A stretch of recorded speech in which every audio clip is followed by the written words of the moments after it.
Olá, paz a todos.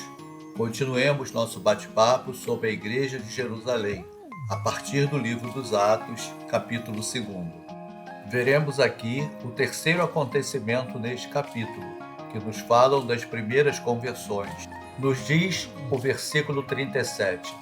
Ao ouvirem essas coisas, ficaram compungidos no íntimo do coração e indagaram de Pedro e dos demais apóstolos: O que devemos fazer, irmãos? As palavras de Pedro foram instrumentos da graça de Deus para mover o coração dos que o escutavam, que impressionados perguntam: O que devemos fazer? São Pedro exorta-os à conversão, ao arrependimento. No versículo 38, Pedro lhes respondeu: Arrependei-vos e cada um de vós seja batizado em nome de Jesus Cristo, para a remissão dos vossos pecados, e recebereis o dom do Espírito Santo. Ser batizado no nome do Senhor indica a incorporação em Jesus, fazer-se cristão. Como os primeiros cristãos no dia de Pentecostes, também somos batizados e no batismo Deus toma posse de nossas vidas, incorporando-nos a Cristo e nos envia o Espírito Santo. Desde esse momento, a Trindade começa a atuar na alma do batizado. Amemos a terceira pessoa da Santíssima Trindade. Escutemos na intimidade do nosso ser as moções divinas, alentos, censuras.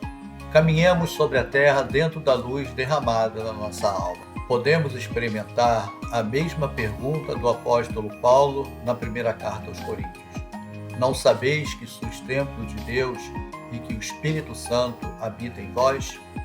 Nos diz o versículo 39, pois a promessa é para vós, para vossos filhos e para todos os que ouvirem de longe o apelo do Senhor, nosso Deus. A promessa do Espírito Santo é tanto para os judeus como para os gentios, ou seja, para todos que o Senhor chamar. Versículo 40 nos diz: Ainda com muitas outras palavras exortava-os, dizendo: Salvai-vos do meio dessa geração perversa. A geração perversa não é só a parte do povo judaico que tinha rejeitado Cristo e a sua doutrina, mas a todo mundo afastado de Deus. Versículo 41. Os que receberam a sua palavra foram batizados, e naquele dia elevou-se a mais ou menos 3.000 o número dos adeptos. Aqui, São Lucas encerra o episódio de Pentecostes, mas antes de ir para outro assunto, registra que umas 3.000 almas se tornaram cristãs em virtude do discurso de Pedro. São Lucas irá assinalar este aumento numérico na igreja nos seguintes trechos de Atos. Atos 2. E cada dia o Senhor ia juntando à comunidade os que seriam salvos. No capítulo 4, o seu número elevou-se a 5.000 homens, mais ou menos. No capítulo 5, ia crescendo sempre mais o número dos homens e mulheres. No capítulo 6, o número dos discípulos estava aumentando. Em Jerusalém, aumentava muito o número dos discípulos, e também uma grande multidão de sacerdotes aderia à fé. Depois, no capítulo 9, e crescia em número com a assistência do Espírito Santo.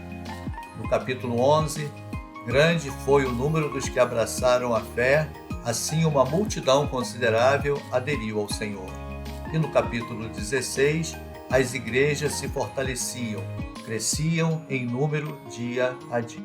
Tudo isto é sinal da eficácia da palavra evangélica anunciada com valentia pelos apóstolos. Lembremos do anúncio de São Pedro após Pentecostes.